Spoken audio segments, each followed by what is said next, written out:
हमारे श्री गोवर्धन नाथ 500 वर्ष पहले श्री गिरिराज जी में विराजते थे, श्रीनाथ जी। लेकिन मुगलों के आक्रांताओं के आने की वजह से श्रीनाथ जी ने अपने सब सेवकों को आज्ञा की, बोले कि हमको कहीं सुरक्षित स्थान पर ले चलो, क्योंकि औरंगजेब आदि आकर के सब मंदिरों को तोड़ रहे हैं, हमको कोई सुरक्षित स्थान पर ले चलो। तब राजस्थान के राजा बड़े पराक्रमी थे, उन लोगों ने आह्वान किया कि महाराज हम आपकी रक्षा करेंगे, ठाकुर जी को लेके यहां आ जाओ। तो इस कारण से हमारे ब्रज के कई ठाकुर राजस्थान में विराजते हैं। श्रीनाथ जी उदयपुर के पास, मदन मोहन जी कांकरौली में, गोपीनाथ जी जयपुर में, गोविंद देव जी जयपुर में, ये सब राजस्थान चले गए, क्योंकि वहां के रजवाड़े राजाओं ने इनकी रक्षा की मुगलों से। तो जब श्रीनाथ जी नाथद्वार में विराजे उदयपुर के पास में, बहुत ध्यान से सुनिएगा, बड़ा सुंदर मार्मिक प्रसंग है।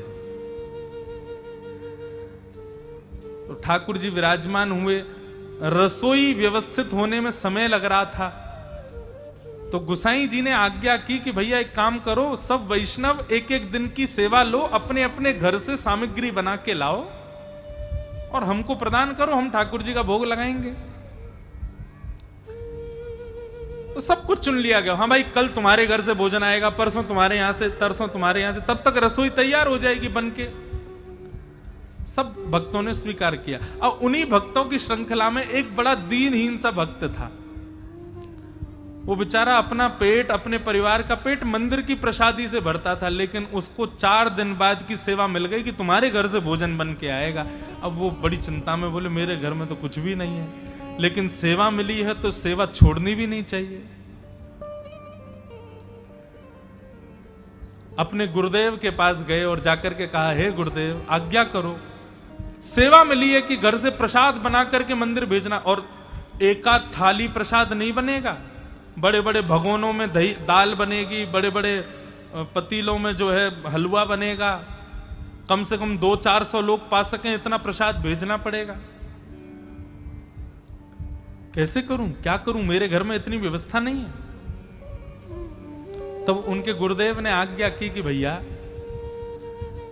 ठाकुर जी को भाव की सेवा बड़ी प्रिय है, हम यदि भाव से ठाकुर जी को कोई वस्तु अर्पित करें, ठाकुर जी निश्चित उसको स्वीकार करते हैं।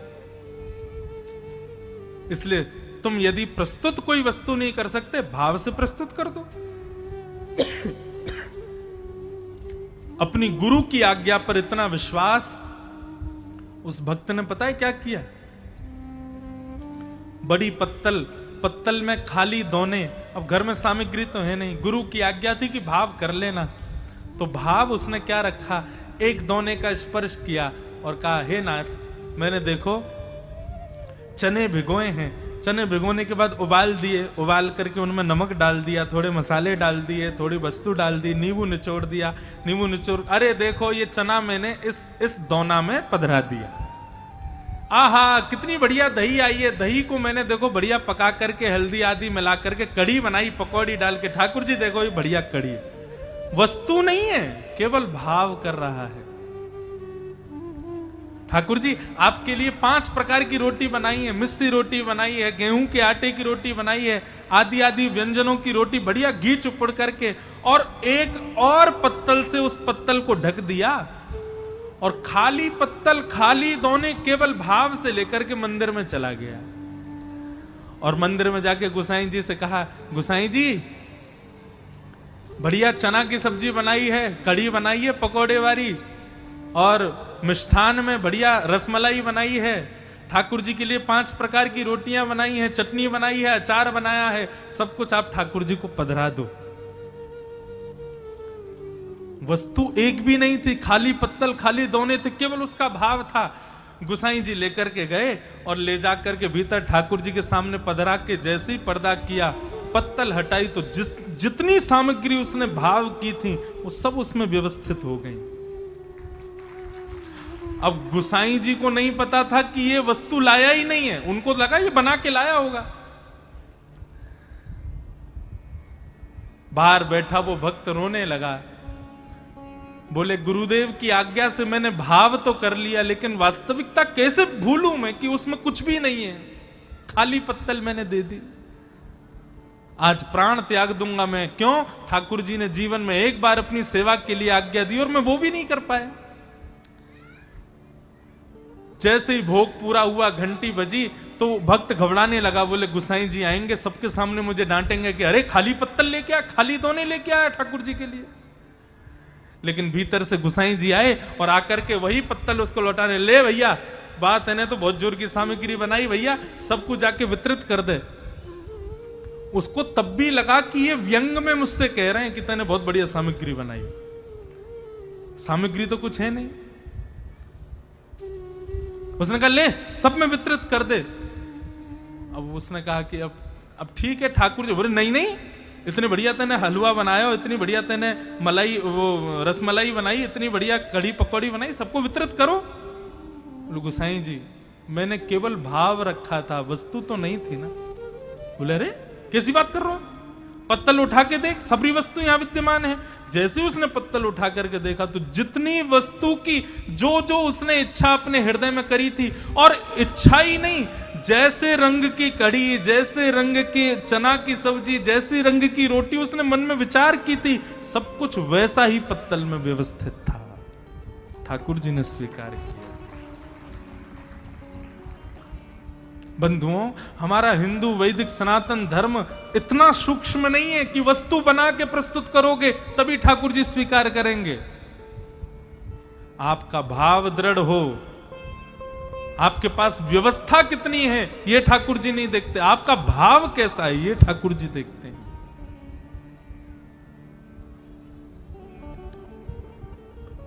इसलिए मंदिरों में जाइए, ठाकुर जी के भोग प्रसाद घर से बना के ले जाओ, बहुत अच्छी बात है, लेकिन ये इस प्रकार ठाकुर जी के ऊपर सामग्री फेंकना, चढ़ा देना, जबरदस्ती मुंह पर चिपका देना, कई मंदिरों में नाक पे पेड़ा आदि चिपका देते हैं भगवान के, नहीं, ये सब नहीं करना है, भाव प्रस्तुत करो।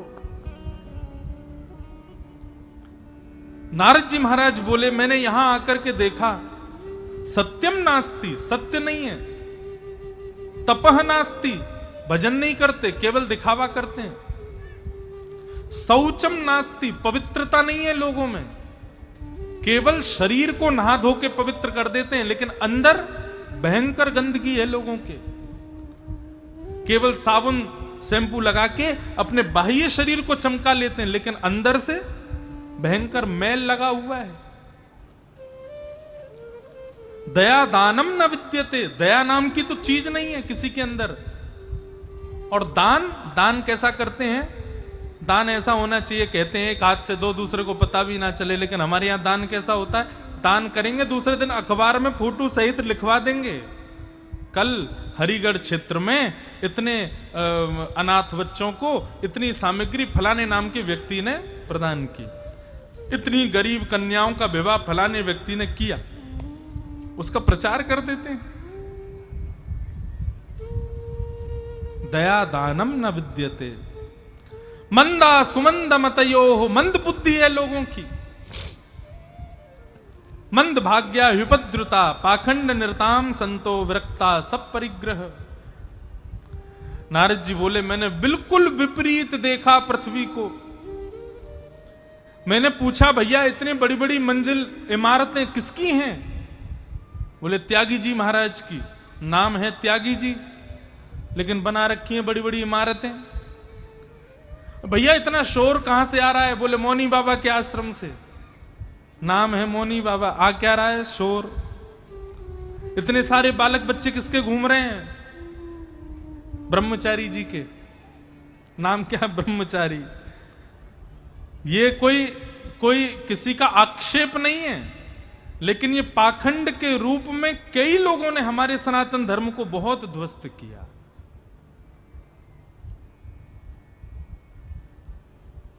पाखंड का विरोध होना चाहिए।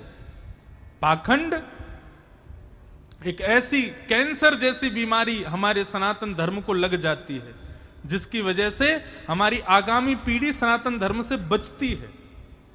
इसलिए बंधुओं, पाखंड नहीं सहन करना चाहिए। यदि कहीं दिखे तो उसका विरोध होना चाहिए। नारद जी महाराज ने इस प्रकार पूरी पृथ्वी को देखा। और भी कई सारी बातें यहां बताई गई हैं। अब सब बातें कह देंगे तो यहां सब प्रकार के लोग बैठे हैं। बोले विवाह नहीं होता, कन्या विक्रय होता है, कन्या को बेचा जाता है। कितने में? बोले इतना लगाएंगे भैया हम अपनी बेटी को देने में। सामने वाले को मंजूर होगा तो वो लेगा, नहीं तो नहीं लेगा। इस प्रकार के तो विवाह होने लगे। और कई सारी बातें यहां पर बताई गई। नारद जी महाराज बोले मैं बड़ा दुखी हो गया पृथ्वी पर आकर के, लेकिन सब जगह भ्रमण करता करता जब मैं वृंदावन पहुंचा, तब वृंदावन में मैंने एक आश्चर्य देखा। यमुना नदी के तट पर एक परम सुंदरी युवती बैठी थी और उस परम सुंदरी युवती के गोद में दो वृद्ध लेटे थे। मैं देखकर के आश्चर्यचकित हो गया कि ये युवा कन्या, इतनी सुंदरी कन्या, और इसकी गोद में दो वृद्ध लेटे हुए हैं। मैंने जाकर के पूछा, हे सुंदरी तुम कौन हो और ये तुम्हारी गोद में बैठे दो वृद्ध कौन हैं? तब उस सुंदरी ने मुझे बताया कि अहम भक्ति ख्याता इमो में तनयो मतौ ज्ञान वैराग्य नामनु काल योगेन जर्जरो। नारद जी, मैं भक्ति हूं, भक्ति महारानी। नारद जी ने प्रणाम किया, बोले जय हो, आप भक्ति महारानी हो? बोले जी। और ये मेरी गोद में जो दो वृद्ध आपको दिखाई दे रहे हैं, ये कोई वृद्ध बूढ़े बुजुर्ग नहीं है, ये दोनों मेरे बेटे हैं, ज्ञान और वैराग्य। नारद जी महाराज बोले ये कैसे संभव हो सकता है? मां इतनी युवान और बच्चे बूढ़े, ये संभव कैसे हो सकता है भक्ति? तब भक्ति महारानी ने कहा, बोले ये संभव इस कलयुग में हो सकता है। क्यों? बोले कलयुग में भक्ति सब करते हैं, इसलिए मैं युवान हूं, लेकिन ज्ञान और वैराग्य इन दोनों को कोई स्पर्श भी नहीं करना चाहता। अब आप खुद देखो, भक्त नहीं है क्या लोग? खूब भक्त हैं, लेकिन ज्ञान नाम की वस्तु नहीं है। वैराग्य नाम का, वैराग्य कहते किसको है इसको कोई जानता भी नहीं है। अच्छा सही से बताओ, हाथ ऊपर करके बताना, हनुमान चालीसा कितने लोगों को याद है? लगभग सबको याद है। सबको याद है ना? ठीक है, तो हम एक माइक लगा देते हैं यहां पे, और श्री गुरु चरण सरोज रज निजमन मुकुर सुधार वरणो रघुवर विमल यश जोदायक फलचार बुद्धिहीन तनु जान के सुमिरो पवन कुमार बलबुद्धि विद्या देव मोह हरऊं कलेश विकार। केवल इस चौपाई का अर्थ बता के दिखाइए। कितने लोग बता सकते हैं? एक माता जी हाथ ऊपर कर रही हैं कि हम बताएंगे। बहुत बहुत आपको धन्यवाद मैया, लेकिन यहां कम से कम इतने लोगों में एक ही मां है जो जानती है अर्थ। इसका मतलब क्या है? ठीक है, बहुत लोग जानते होंगे, ज्यादा से ज्यादा 4, 5, 10 लोग आके कह देंगे हम सुना देंगे, लेकिन ये आश्चर्य का विषय नहीं है। हनुमान चालीसा याद 500 लोगों को है, लेकिन उसका अर्थ बताने वाले केवल 5 लोग हैं। इसका मतलब भक्ति तो है हमारे भीतर, लेकिन ज्ञान नहीं है। हम लोग, पता है हम लोगों की स्थिति क्या है? एक रट्टू तोता की तरह। एक तोता को महात्मा ने सिखा दिया, बोलो तोता मेरे पीछे पीछे। तोता बोला क्या बोलूं? बोलो बोलो, भेलिया आएगा, जाल बिछाएगा, दाना डालेगा, फंसना मत, फंसना मत, फंसना मत। तोता ने याद कर लिया, भेलिया आएगा, जाल बिछाएगा, दाना डालेगा, फंसना मत, फंसना मत, फंसना मत। अब सुबह दोपहर शाम वो महात्मा उससे बुलवाए, हाँ भाई मैंने क्या सिखाया? तो वो तोता बोलता था, भेलिया आएगा, जाल बिछाएगा, दाना डालेगा, फंसना मत, फंसना मत, फंसना मत। महात्मा बोले अब तुम बिल्कुल सुरक्षित हो, जाओ, उड़ जाओ, अब तुमको कोई नहीं पकड़ सकता, क्योंकि मैंने तुमको सिखा दिया। अब तोता उड़ के चला गया। अब तो वो आकाश में उड़े तो भी यही गावे, भेलिया आएगा, जाल बिछाएगा, दाना डालेगा, फंसना मत, फंसना मत, फंसना मत। एक दिन एक वृक्ष की डाली पर बैठा था, इतने में ही एक शिकारी आया। जैसे ही शिकारी आया तो तोता उसको देख के बोलने लगा, भेलिया आएगा, जाल बिछाएगा, दाना डालेगा, फंसना मत, फंसना मत, फंसना मत। शिकारी बोला, अरे वाह, ये तो ज्ञानी तोता है, इसको तो बड़ा आता है। चलो एक तोता बच जाएगा, बाकी के तोते तो आएंगे मेरे जाले में, सबको थोड़ी पता है। और उसने जाला डाल करके जैसे ही दाना उसमें बिखेरा, दाना देखते ही वही तोता वो अपनी डाल से उड़ते हुए नीचे जा रहा है और तब भी गा रहा है, भेलिया आएगा, जाल बिछाएगा, दाना डालेगा, फंसना मत, फंसना मत, फंसना मत। जाले पर जाकर के बैठ के दाना खाने लगा और तब भी यही कह रहा, भेलिया आएगा, जाल बिछाएगा, दाना डालेगा, फंसना मत।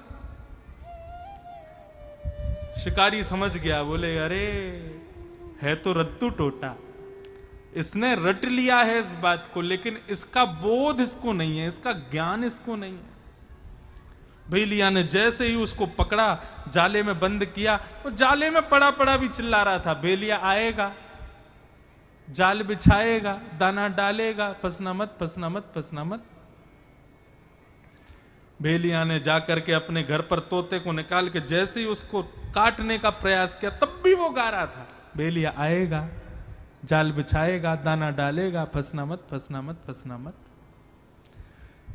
हमारी स्थिति भी ऐसी ही है। शंकर जी पे दूध चढ़ाना है, हनुमान जी पे चोला चढ़ाना है, हनुमान चालीसा का पाठ करना है, ऐसे करना है, पिपल पर पानी चढ़ाना है, शाम को ऐसे करना है, सुबह सूर्य अर्घ देनी है, लेकिन इसका तात्पर्य क्या है हमको नहीं पता। भक्ति तो है लेकिन ज्ञान नहीं है, भक्ति तो है लेकिन वैराग्य नहीं है। और विश्वास मानिए, बिना वैराग्य और बिना ज्ञान की भक्ति कैसी है? जैसे बिना प्राण का मानव। उसकी आंखें तो हैं, उसके कान तो हैं, उसकी नाक तो है, उसके हाथ तो हैं, पैर तो हैं, लेकिन संपूर्ण शरीर होने के बाद वो किसी काम का नहीं है। ऐसी हमारी भक्ति है।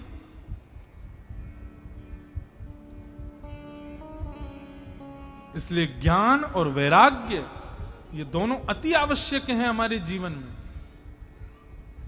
नहीं तो उनके बिना की गई भक्ति, उनके बिना कमाई गई भक्ति, वो किसी योग्यता को हमें प्रदान नहीं कर पाएगी।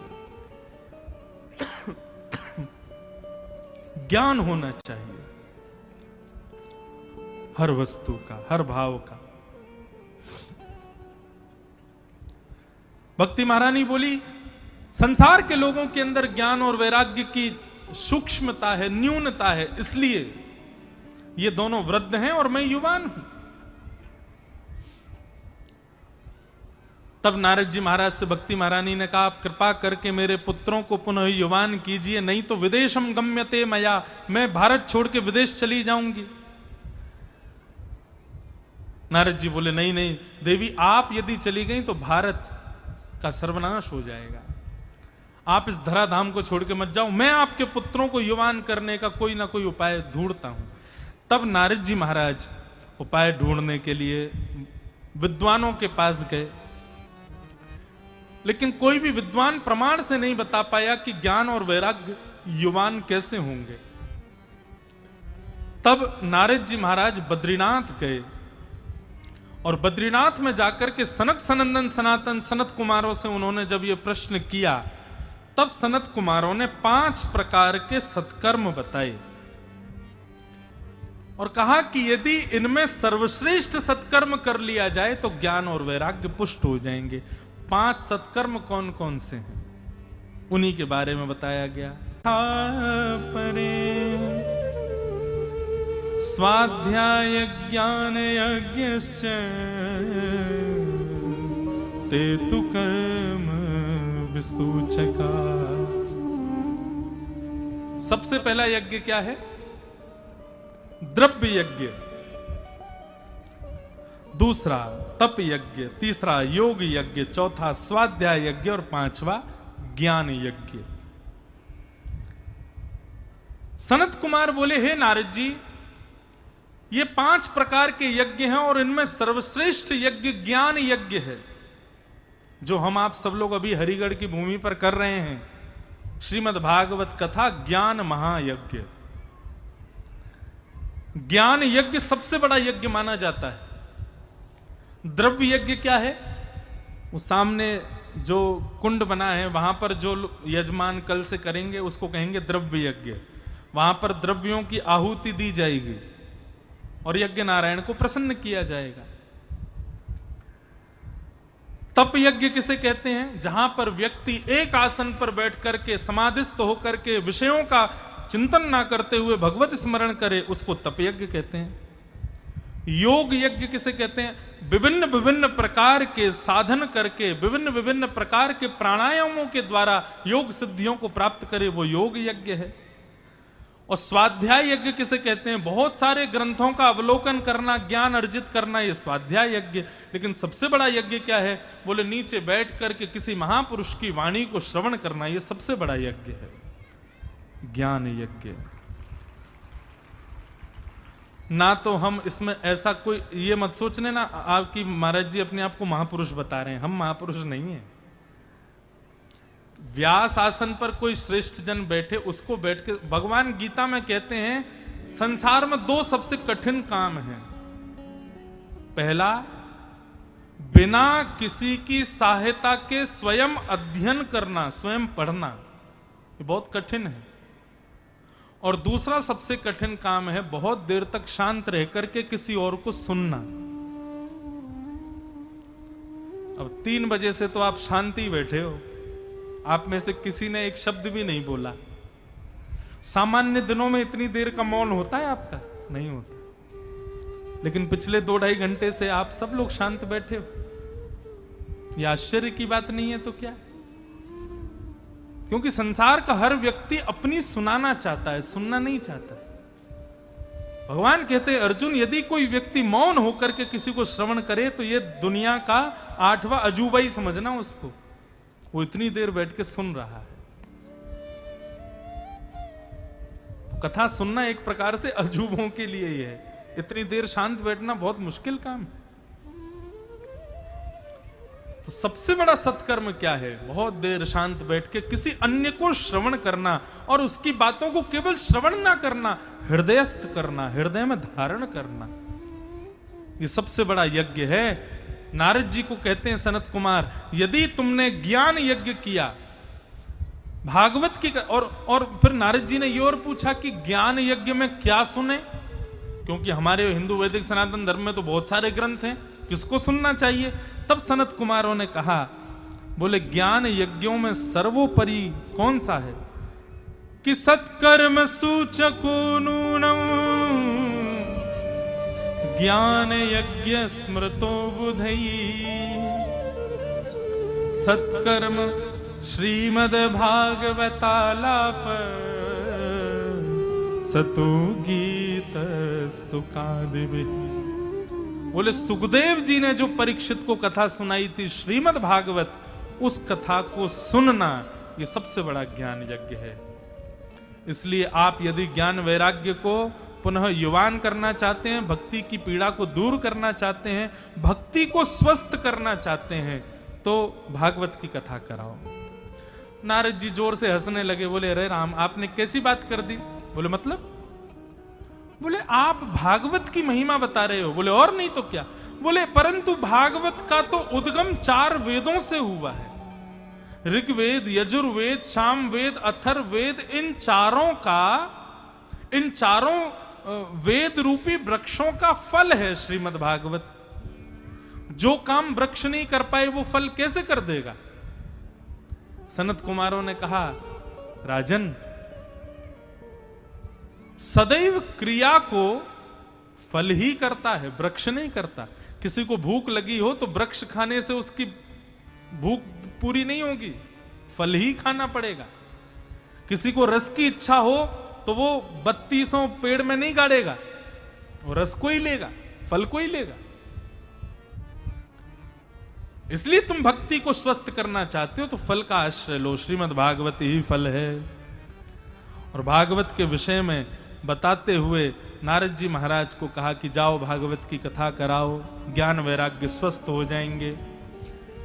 तब हरिद्वार में गंगा द्वार समीपे तू तटमानंद नामकम, गंगा के समीप वटवृक्ष के नीचे नारद जी महाराज ने एक भागवत का कार्यक्रम कराया। और उस भागवत के कार्यक्रम में हजारों लाखों की तादाद में देवता आए, ऋषि आए, गंधर्व आए, सब लोग पहुंचे। और उसी कार्यक्रम में पहुंचे कौन? भक्ति, ज्ञान और वैराग्य। लेकिन कैसे आए ये सुनो कि भक्ति सुतौ तौ तरणौ गृहीत्वा प्रेमैक रूपा सहसा विरासीत्, श्री कृष्ण गोविंद हरे मुरारे नाथेति नामानि मुहुर्वदन्ते। भक्ति, ज्ञान, वैराग्य तीनों का वहीं आगमन हुआ। और तीनों कैसे आए? बोले युवान होकर के आए। ज्ञान और वैराग्य दोनों युवान हो गए कथा सुन करके, नृत्य करने लगे, नाचने लगे, आनंदित हो गए। बंधुओं देखो, ऐसा होगा, आपके साथ भी होगा। अभी आज तो पहला ही दिन है, 7 दिन में ऐसा होगा कि यहां नियमित रूप से कथा सुनने वाले कई लोगों को अपने हृदय में ऐसा अनुभव होगा कि उनका ज्ञान जो है वो बड़ा वर्धन हो रहा है, उनका जो वैराग्य है उसका वर्धन हो रहा है, उनको संसार के मोह से थोड़ी निवृत्ति होने लग जाएगी, उनको संसार की सांसारिकता नीरस लगने लग जाएगी। ऐसा आपके साथ होगा। लेकिन कब तक होगा पता है? 12 तारीख तक होगा बस।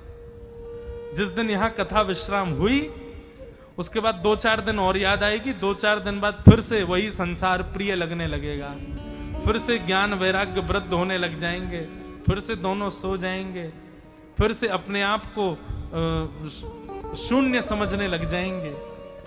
मतलब जितनी देर आप कथा सुनोगे उतनी देर तो आपके हृदय में वर्धन होगा ज्ञान का, वैराग्य का। उसके बाद पुनः क्या करें कि ये सदा वर्धित रहें? उसके लिए निरंतर भगवत भागवती भागीरथ के सुंदर भाव में अवगाहन करते रहो, सुंदर कथा रस का रसस्वादन पान करते रहो। जपात सिद्धिर जन संशय।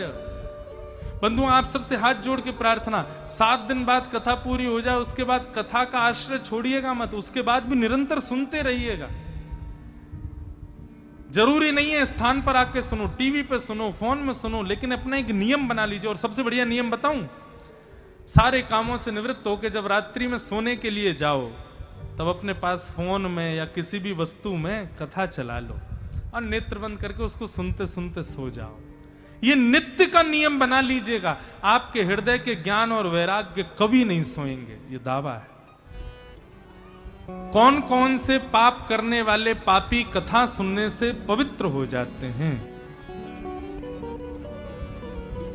तब सनत कुमार बताते हैं, ये मानवा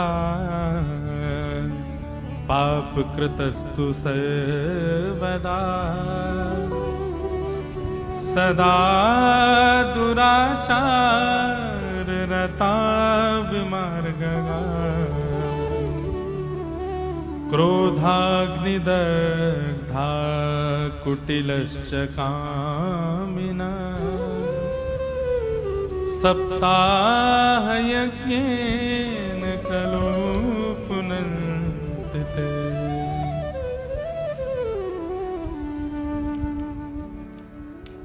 ये मानवा पाप कृतस्तु सर्वदा।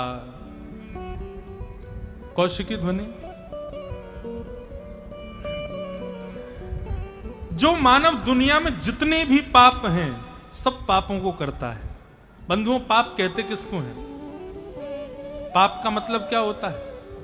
सीधी बात, अगर आप पाप एक व्यक्ति के कहने से मानोगे कि ये पाप है, ये मत करो, तो ऐसे तो बहुत सारे पाप हैं।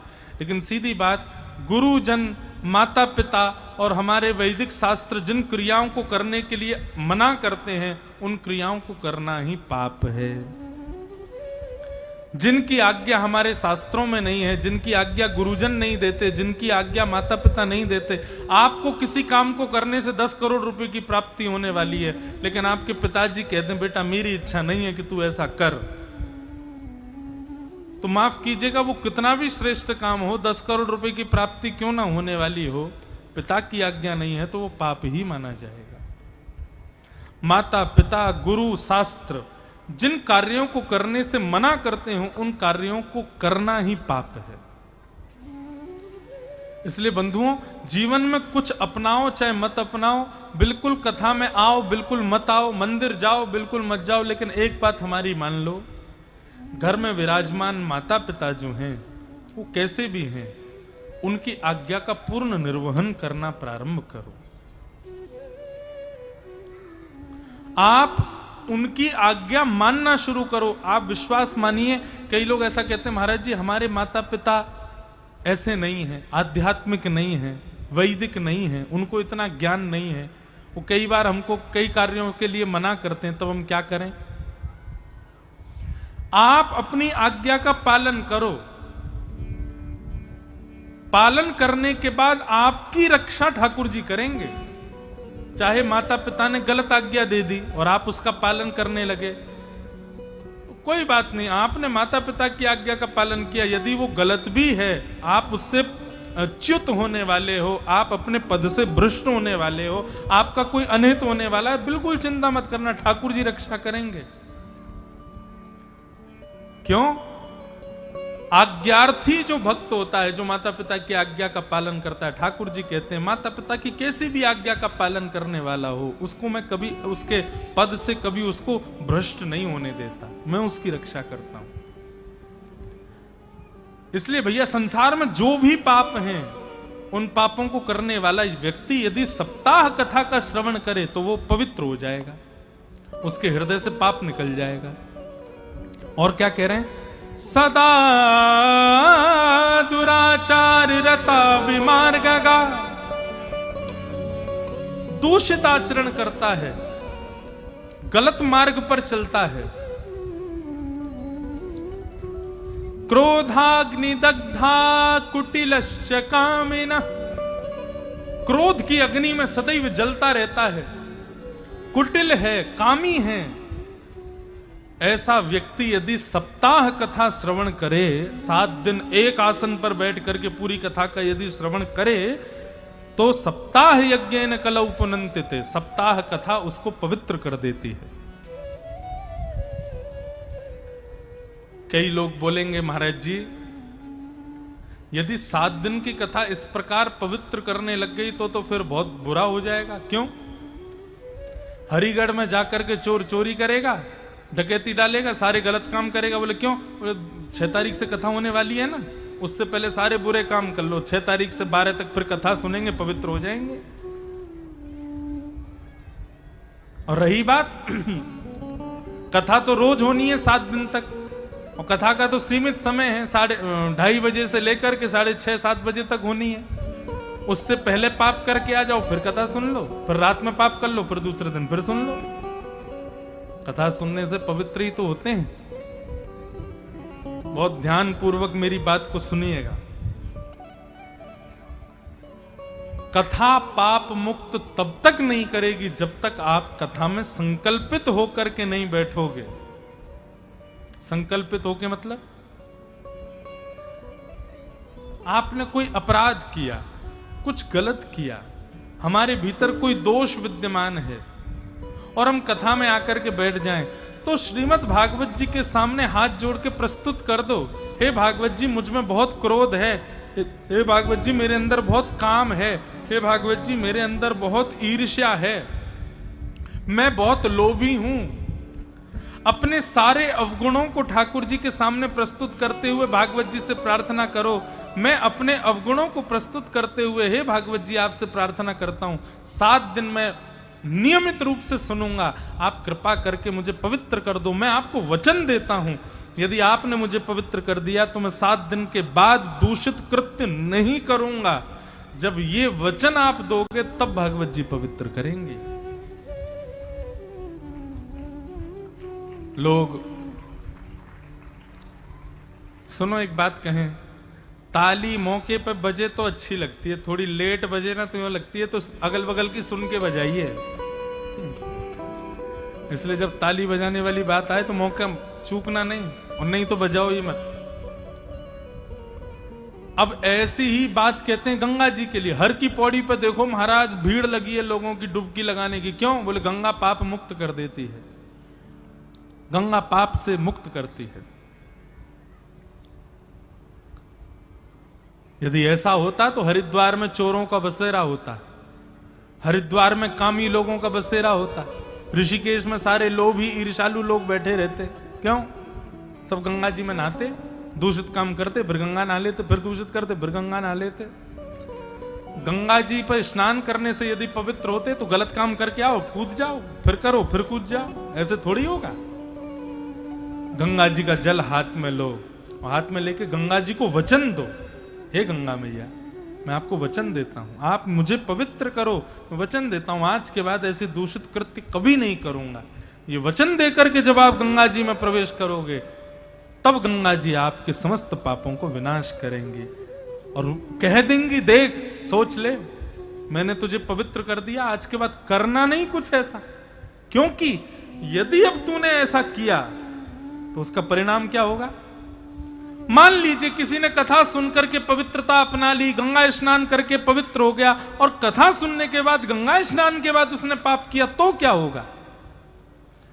तो उसके पुराने गड़े हुए पाप तो उखड़ जाएंगे, और जितने पाप उसने किए हैं सब उसको पहले तो एक एक रूप में ही लगने वाले थे, लेकिन कथा श्रवण के बाद, गंगा स्नान के बाद यदि उसने दूषित कृत्य किया तो पुराने पापों का भी भाग 1000 से हो जाएगा। मतलब समझ में आई बात?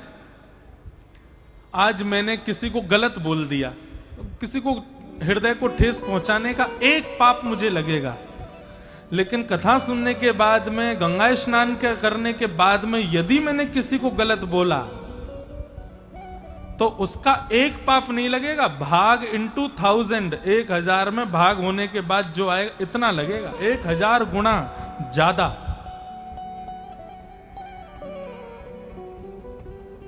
पाप लगेगा,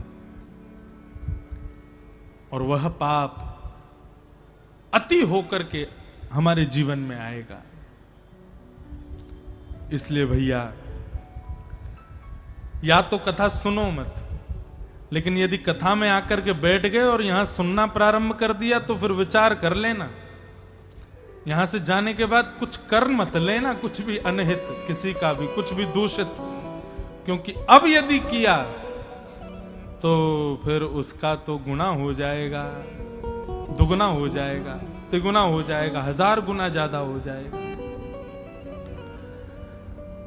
तो पाप मुक्त करती है भागवत, लेकिन कब करेगी? जब वचनबद्ध होकर के यहां बैठोगे तब होगा।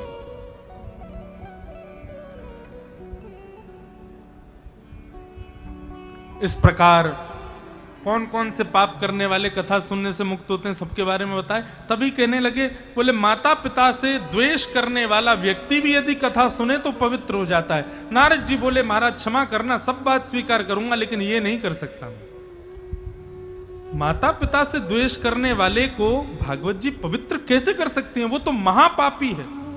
बंधुओं, पाप अनेक होते हैं लेकिन महापाप 10 होते हैं, 10 महापाप। और वो महापाप कौन से होते हैं उनका एक श्लोक है, मेरी स्मृति में नहीं है, कल सुनाऊंगा। 10 महापापों में एक महापाप है माता पिता से बैर करना, माता पिता पर हाथ उठाना, माता पिता से गलत तरीके से बात करना, ये महापाप कहलाते हैं। बोले महापाप करने वाले को भागवत जी कैसे मुक्त कर सकती हैं? नारद जी बोले, मैं इस बात को स्वीकार नहीं कर सकता। तब सनत कुमार बोले, सुनो हम तुमको एक कथा सुनाते हैं। बोले क्या? बोले एक आत्मदेव नाम के ब्राह्मण थे, धुंधुली नाम की उनकी पत्नी थी, उनके कोई संतान नहीं थी। प्राण त्यागने के लिए एक दिन आत्मदेव जाने लगे। तब एक महात्मा ने पूछा, क्यों प्राण त्याग रहे हो आत्मदेव? बोले बिना संतान के जीवन अच्छा नहीं लग रहा। तो ब्राह्मण ने बहुत अच्छी बात बताई। बंधुओं, आप लोग भी समझो, बोले भाई प्रकृति हमको वही देती है जो हमारे लिए जरूरी है। अब ये तो वही बात हो गई, हॉस्पिटल में जनरल वार्ड में 3-4 पेशेंट एक साथ सो रहे थे। अब डॉक्टर ने आकर के बगल वाले पेशेंट को इंजेक्शन 3 लगाए और हमको एक ही लगाया। हम डॉक्टर से लड़ रहे, नहीं 2 और लगाओ, तुमने उसको 3 लगाए थे, हमको भी लगाओ। अब डॉक्टर बोला अरे उसका रोग दूसरा है भाई, उसका रोग तुमसे ज्यादा खतरनाक है, इसलिए उसको 3 लगे, तुमको 1 लगेगा। नहीं नहीं नहीं, आप हमसे गद्दारी कर रहे हो, उसको 3 लगा रहे हो, हमको 1 ही लगा रहे हो, हमको और लगाओ, 2 और लगाओ। तो ऐसी जबरदस्ती डॉक्टर से करोगे, 3 इंजेक्शन एक्स्ट्रा लगवा लोगे तो क्या होगा? ठीक उसी प्रकार भैया संसार में जिसको जो मिल रहा है वो उसके उपयुक्तता से ही मिल रहा है। प्रकृति जितना देती है उसको स्वीकार करो। प्रकृति से कभी कोई वस्तु छीनो मत, प्रकृति से कभी जिद मत करो किसी वस्तु के लिए, क्योंकि जिद करके जिस वस्तु को प्राप्त करोगे वो सदा आपको कष्ट ही देगी। हां, परिश्रम करो, मेहनत करो, मिले ना मिले इसकी चिंता मत करो, लेकिन जिद मत पकड़ो, मुझे ऐसा ही चाहिए, मुझे ये ही चाहिए। और जिद किसकी करते हैं लोग? धन की कामना की करते हैं, बहुत वैभव की कामना की करते हैं, पुत्र की कामना, पुत्री की कामना, सुंदर पत्नी की कामना, सुंदर पति की कामना, मनवांछित पति की कामना, मनवांछित पत्नी की कामना। सहजता से प्राप्त हो जाए तो स्वीकार करो, यदि प्राप्त ना हो तो प्रकृति से छीनो मत। मैंने कई लोगों को देखा, दो बेटियां हैं, बेटा नहीं है, लगे हैं हर महीना जा रहे हैं कहीं ना कहीं, कभी किसी दरबार में, कभी कहीं मंदिर में, कभी कहीं पर, कभी कहीं पे, कभी कहीं पे, बेटा हो जाए। कथाओं में आएंगे, हे महाराज जी कृपा करो हमको एक बेटा प्राप्त हो जाए, ऐसी कुछ करुणा करो। एक जगह मेरी कथा हुई तो वहां एक बूढ़ी माता जी आई और मंच पे पहले दिन ही आई और मेरे हाथ में नारियल दिया। मैंने कहा माता जी इसका क्या करें?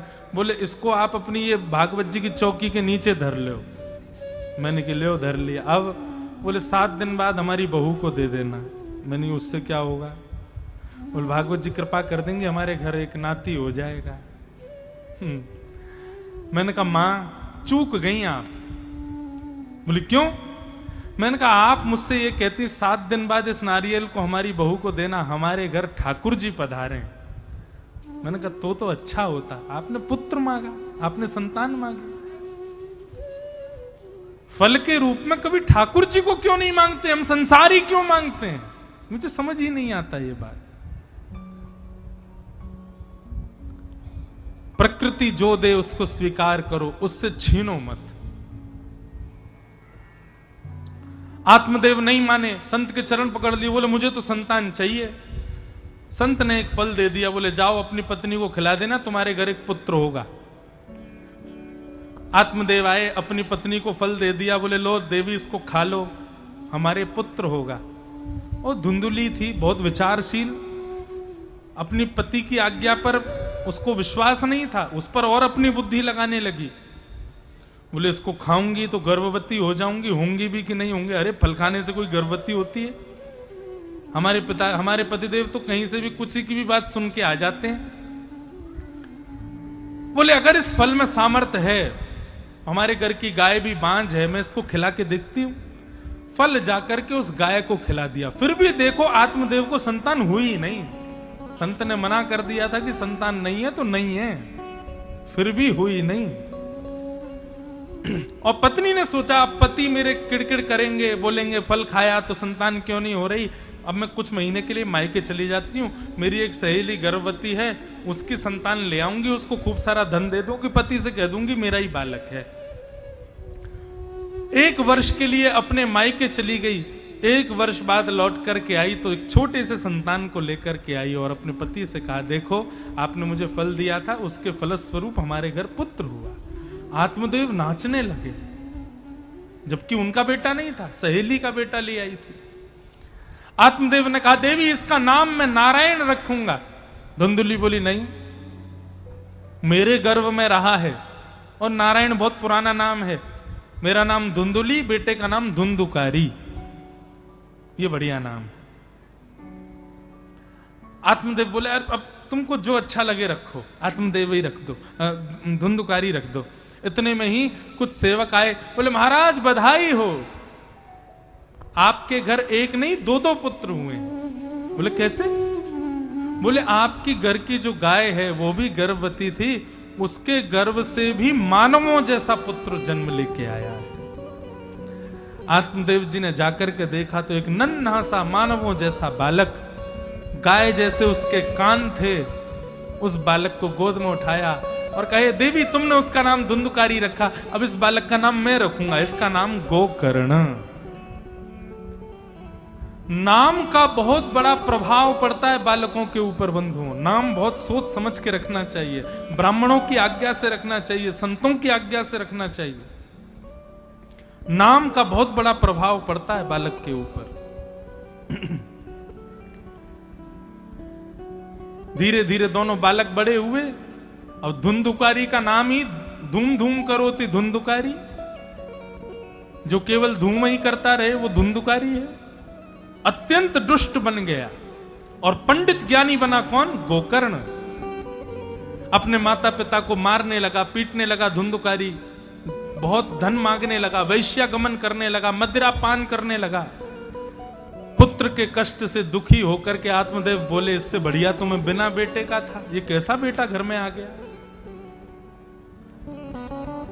प्रकृति से कुछ छीनोगे तो प्रकृति ऐसा ही देगी। पुत्र के ताप से संतप्त आत्मदेव जी ने घर छोड़ दिया, वन में चले गए। तब उनके छोटे पुत्र गोकर्ण ने जाकर के पिताजी को कुछ ज्ञान दिया। इसी को गोकर्ण गीता कहते हैं। आज की कथा का मुख्य उपदेश है। इसके बाद हम कथा को विश्राम करेंगे। श्री गोकर्ण जी महाराज अपने पिताजी को क्या ज्ञान उपदेश करते हैं, बहुत ध्यान से सुनो। पिताजी क्यों दुखी हो आप? बोले मेरा बेटा ऐसा निकला, ऐसे बेटे से पिता दुखी नहीं होगा तो क्या होगा। तब गोकर्ण जी महाराज कहते हैं पिताजी मेरी बात ध्यान से सुनिएगा। देह स्थिमां सरुधिरे भीमतिम त्यजत्वं जायादिषु सदा ममतां विमुल्च पश्यानिशं जगदिदं क्षणभङ्ग निष्ठं वैराग्यरागरसिको भवभक्तिनिष्ठ। पिताजी दुख देने वाला आपका बेटा नहीं है। बहुत ध्यान से सुनिएगा बंधु, इतना सुंदर हमारे पूज्य पिताजी महाराज के गुरुदेव अनंत श्री विभूषित श्रीमद् भागवत के सचल विग्रह श्री रामानुज प्रपन्नाचार्य गुरु जी कहते थे, ये 2 श्लोक संपूर्ण भागवत का ज्ञान भरे हुए हैं। यदि किसी व्यक्ति ने इन 2 श्लोकों को समझ लिया, समझ लो उसको 18,000 श्लोकों का ज्ञान हो गया। इतने अद्भुत हैं ये, इसलिए बहुत ध्यान से सुनना। गोकर्ण जी कहते हैं पिताजी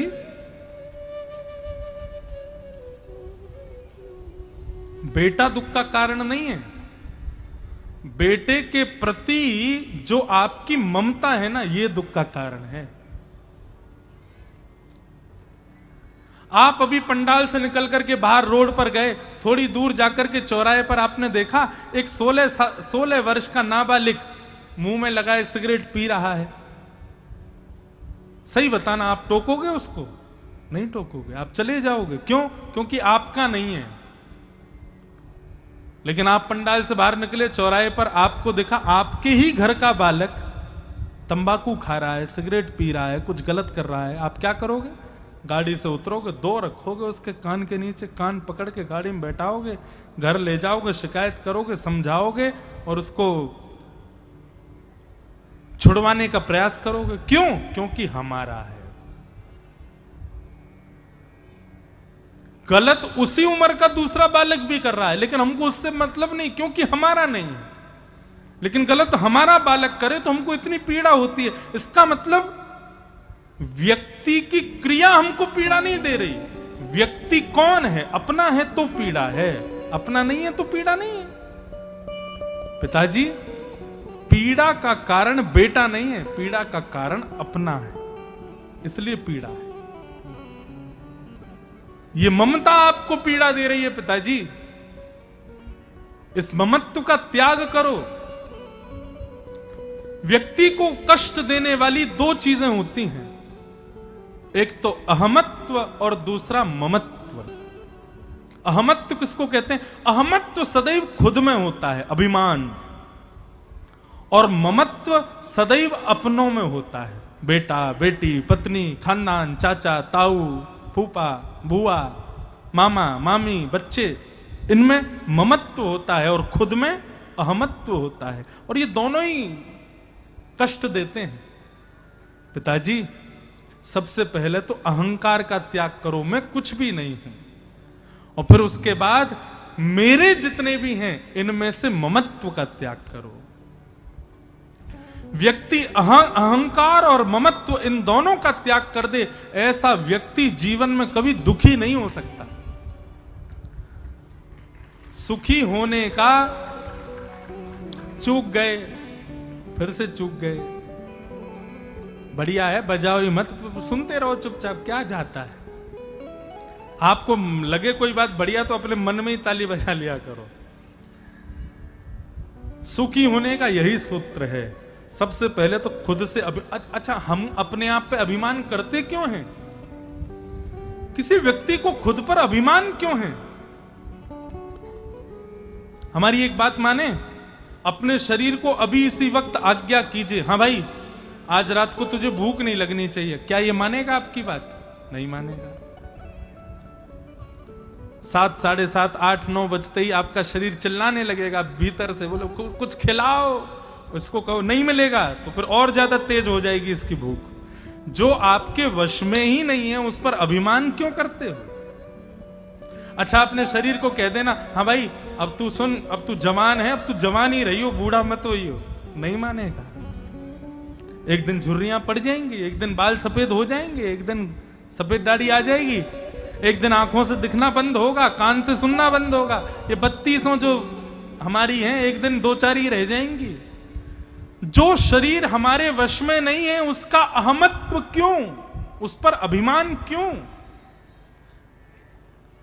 और फिर ममता की बात आती है तो जो हमारे हैं ही नहीं, खुद बताइए, हमारे दादा दादी, नाना नानी, घर का कोई ना कोई सदस्य ठाकुर जी के चरणों में है। हमने कितनी बार प्रयास किया कि हम पूछें कि दादाजी कहां हो, स्वर्ग में हो कि नरक में हो कि वैकुंठ में हो कि कहीं और जन्म ले चुके हो, आप हो कहां? हमने प्रयास किया पूछने का? मेरा मेरा मेरा मेरा मेरा मेरा करते करते व्यक्ति मर जाता है, लेकिन एक भी मेरा, सारे मेरे उसको लेके जाएंगे शमशान, लेकिन एक भी मेरा उसके साथ नहीं जाता। सारे मेरे खड़े रह जाते हैं, अकेला चला जाता है। ममता क्यों? पिताजी, यदि सुखी रहना है तो अहंकार और ममता इन दोनों का त्याग करो, आप सुखी हो जाओ। हाँ, अब की बात टाइम पे आए हो, चूके नहीं हो हैं। पीछे 2-4 माताएं ऐसी ही बैठी थी, तो जैसे कुछ कहें तुरंत बजाएंगे। बंधुओं, अहंकार करना है तो मैं भक्त हूं इस बात का करो, और ममता करनी है तो श्री कृष्ण में करो, ये मेरे हैं बस। सूरदास जी कहते हैं, बिन गोपाल को नहीं अपनो, जासों की रति रही है। बिन गोपाल को नहीं अपनो, बिना गोपाल जी के हमारा कोई भी नहीं है, केवल ठाकुर जी हमारे हैं। उनसे ममता करो, और मैं भक्त हूं, मैं वैष्णव हूं, मैं हिंदू हूं, मैं सनातनी हूं, मैं ब्रजवासी हूं, इस बात का अभिमान करो, और कुछ नहीं। बाकी सीधी बात, अहमत्व और ममत्व दो चीजों का जो त्याग करेगा वो जीवन में कभी दुखी नहीं हो सकता, वो सुखी रहेगा। इस प्रकार श्री गोकर्ण जी महाराज ने अपने पिता को ज्ञान दिया और ज्ञान देते हुए कहा, पिताजी एक बात का और ध्यान रखिएगा। क्या? धर्मम भजस्व सततम त्यज लोक धर्मान सेवस्य साधु पुरुषाम जहि काम तृष्णाम अन्यस्य दोष गुण चिंतन सुमुक्त्वा सेवा कथा रसमो नितराम पिबत्वम्। पिताजी, धर्म को भजो, लोक धर्म का त्याग करो, साधु पुरुषों की सेवा करो, और इतना सब कुछ हो जाने के बाद भी कितना सब कुछ, अहमता का त्याग कर लोगे, ममत्व का त्याग कर लोगे, धर्म को भज लोगे, लोक धर्म का त्याग कर लोगे, साधु पुरुषों की सेवा कर लोगे, इतना होने के बाद भी दो चीजें आपके हृदय से नहीं जाएंगी। कौन कौन सी? किसी में गुण देखना और किसी में अवगुण देखना। ये दृष्टि हमारी कभी नहीं जाती। कई लोग तो यहां बैठे बैठे भी, ये व्यास जी में तो ये गुण है, अरे रुको सुनो, कथा सुनो भाई, मत बजाओ ताली, कथा सुनो। कई लोग तो यहां बैठे बैठे भी गुण और अवगुण देख रहे होंगे। ये व्यास जी तो ऐसे हैं, व्यास जी तो, हमने तो वहां कथा सुनी थी, वहां ऐसा हुआ था, यहाँ पे ऐसा हो रहा है, वहां की कथा में ऐसा था, यहाँ पे ऐसा। ये गुण और अवगुण देखने की प्रवृत्ति निकाली है अपनी। और यदि गुण और अवगुण देखने की प्रवृत्ति नहीं जा रही है तो इसका थोड़ा स्थान बदलिए। जिसको देखो सब में गुण देखो, खुद में अवगुण देखो। अभी हमारी दृष्टि कैसी? सब में अवगुण, खुद में गुण। इसको बदलो, परिवर्तित करो, सब में गुण और खुद में अवगुण खोजो। कितना भी अयोग्य व्यक्ति क्यों ना हो, कितना भी गया गुजरा व्यक्ति क्यों ना हो, उसमें भी गुण देख के बताओ, तब माने। उसमें भी कोई ना कोई गुण है, उस गुण को खोजो। पिताजी, सेवा कथा रसम हो नितराम पिबत्वम्। इस प्रकार कथा का आश्रय लेकर के आप अपने जीवन को सार्थक करो। बहुत अच्छे अच्छे सूत्र यहाँ पर श्री गोकर्ण जी महाराज ने अपने पिताजी को समझाए। तत्पश्चात आत्मदेव जी ने अपने प्राणों का परित्याग कर दिया और धुंधुकारी को वैश्याओं ने मार दिया। धुंधुकारी एक प्रेत बन गया। व्यक्ति भूत कैसे बनता है, प्रेत कैसे बनता है? अच्छा, पहली बात तो भूत होते हैं, प्रेत होते हैं? हाँ होते हैं। तो भूत प्रेत हो कैसे जाते हैं, बन कैसे जाते हैं लोग? सीधी बात है, भजन बिन नर मर गट के भूत।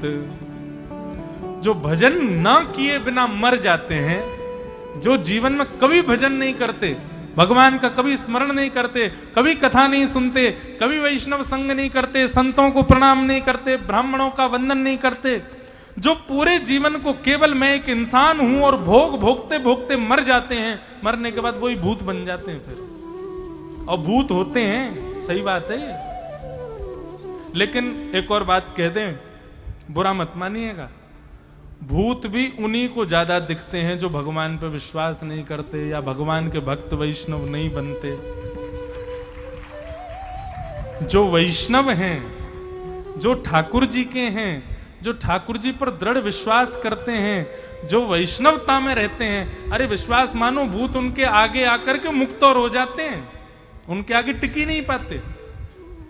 यदि मैं भक्त हूं, यदि मैं वैष्णव हूं, तो भूत की इतनी हिम्मत नहीं मेरे सामने खड़ा हो जाए। और यदि सामने आने का प्रयास करेगा भी ना, तो हमारे भक्ति भाव से वो मुक्त और हो जाएगा, अपनी भूत योनि से और निकल जाएगा। इसलिए भूत किसी को दिख रहे हैं, किसी को तंग करें, तो भैया उससे कहो अपना भजन बढ़ाओ, वजन कम करो, भजन बढ़ाओ। और भजन कैसे बढ़ाओ? ठाकुर जी में विश्वास के साथ भजन को बढ़ाओ। भजन में बहुत सामर्थ्य है बंधुओं, बहुत सामर्थ्य। हमारे वृंदावन की एक घटना है, एक बार यमुना जी में बहुत जोर की बाढ़ आई, तो वृंदावन के पल्ली पार कोई एक छोटे से झोंपड़ी में एक परिवार रहता था। रात में सब सोए थे, बाढ़ आने पर किसी को पता नहीं चला और यमुना जी में रात्रि में पूरा परिवार बह गया, सब मर गए और मर करके सब प्रेत बन गए। अब प्रेत तो बन गए, लेकिन एक दिन क्या हुआ, वृंदावन में यमुना जी के इस पार एक महात्मा रोज सुबह सुबह यमुना स्नान करने के लिए जाते थे ब्रह्म मुहूर्त में 3 बजे। तो उनको अजीबों गरीब आवाज आती थी। महात्मा ने पूछा कौन आवाज कर रहा है, मैं रोज सुनता हूं, जो भी हो मेरे सामने आओ। तो प्रेत था। प्रेत ने कहा महाराज आपके सामने आने लायक मैं हूं नहीं, मैं टिक ही नहीं पाऊंगा आपके सामने, इसलिए मैं आपके सामने नहीं आ सकता, केवल आवाज करके आपको बता सकता हूं अपनी वेदना। महात्मा बोले क्या वेदना है? बोले महाराज हमारा पूरा परिवार ऐसे ऐसे यमुना जी में बाढ़ में सब पधार गए, हम प्रेत बन गए हैं। और प्रेत योनि से मुक्त हम तभी हो सकते हैं जब हमारे नाम पर कोई अपना भजन उधार दे दे। मतलब मैंने एक माला की और एक माला करके उस माला का पूरा प्रभाव किसी व्यक्ति को दे दिया, ऐसे ही कोई व्यक्ति भजन करके हमारे नाम पर उसको उधार दे दे तो हम मुक्त हो जाएंगे। महात्मा बोले अच्छा चिंता मत करो, हम कोई ना कोई उपाय ढूंढते हैं। तो महात्मा जी बड़े वृद्ध थे, 90 से ऊपर उनकी आयु हो गई थी, अंतिम समय चल रहा था। तो महात्मा जी ने अपने शिष्यों को एक दिन बुलाया और उनसे कहा कि हमारी एक अंतिम इच्छा है, पूरी करोगे? बोले बताओ। बोले पल्ली पार, यमुना जी के पल्ली पार एक वृक्ष है, उस वृक्ष के पास में हमारा अंतिम संस्कार करना। वो महात्मा जानते थे उस वृक्ष के पास ही झोंपड़ी में वो पूरा परिवार रहता था जो प्रेत बन गया है। बोले हमारे अंतिम संस्कार उस वृक्ष के पास में एक स्थान है, वहां पर करना। शिष्यों ने कहा जो आज्ञा गुरुदेव। 2, 4, 5 वर्ष बाद जब महात्मा जी का शरीर शांत हुआ, सब लोग, वृंदावन में ऐसा नियम नहीं है कि वृंदावन में प्राण त्यागने वाले को यमुना पार करवाई जाए और फिर वहां जाके उसका संस्कार करे ना, इसी पार ही होगा, वृंदावन में ही होगा। लेकिन उनकी आज्ञा थी तो यमुना जी पार की, पार करके वृक्ष बताया था, उसी वृक्ष के पास में चिता लगा के और महात्मा का अंतिम संस्कार किया। जैसे ही अंतिम संस्कार किया तो अनंत ज्योतियां प्रकट हो गईं, और वो ज्योतियां कौन थी? उसी परिवार के सब प्रेत थे। वो महात्मा ने जब अपना अंतिम संस्कार किया तो उन्होंने इतना भजन किया था कि उनके शरीर का स्पर्श करके अग्नि जब वायु में जाने लगी तो जितनी प्रेतात्माएं आकाश मंडल में भटक रही थी सब मुक्त होकर के वैकुंठ को प्रस्थान कर गए, सब भगवत धाम को चले गए। केवल एक भजन करता वैष्णव के अंतिम संस्कार में उठने वाले धुएं से प्रेत मुक्त हो गए। विचार करो। और यही बात पूरी नहीं हुई, सब शिष्य अंतिम संस्कार करके वापस आ गए तो एक शिष्य को एक प्रेत ने कोई इशारा किया तो शिष्य बोला अरे तुम कोई प्रेत हो, क्या हो गया? बोले भैया हमारे आपके गुरु जी का संस्कार हमारे ही वहां सब हुआ, वो उन प्रेतों में से एक मैं भी हूं, सब मुक्त हो गए, मैं रह गया। बोले तुम क्यों रह गए? बोले मैं कहीं घूमने चला गया था, पूरा परिवार चला गया, मैं रह गया हूं। बोले अब तो हमारे गुरुजी चले गए, उनका संस्कार हो गया, अब तुमको मुक्त कैसे करें? बोले आप कुछ मत कीजिए, अपने गुरुदेव की अंतिम संस्कार स्थली पर खाली लकड़ी जला दीजिए। क्यों? क्योंकि आपके गुरुदेव ने इतना भजन किया था कि संस्कार होने के बाद उनकी राख में भी इतनी सामर्थ्य है कि अभी भी वो करोड़ों प्रेतों को मुक्त कर सकती है। आप तो जाकर के केवल वहां पर अग्नि जला दो। तब शिष्य ने जाकर के राख के ऊपर खाली लकड़ी को जलाया और वो प्रेत भी मुक्त हो गया। हमारे भजन से हम ही मुक्त नहीं होते। हम जब भजन करते हैं, हम जब भक्ति भाव हृदय में धारण करते हैं, हम विश्वास मानिए गाड़ी में चलते हैं, पैदल चलते हैं, उस समय हवा में यदि कोई छोटे अणु के रूप में भी कोई प्रेत हमारा स्पर्श कर लेता है, हमारे भजन के प्रताप से वह भी मुक्त हो जाता है। भजन कितनों को मुक्त करता है।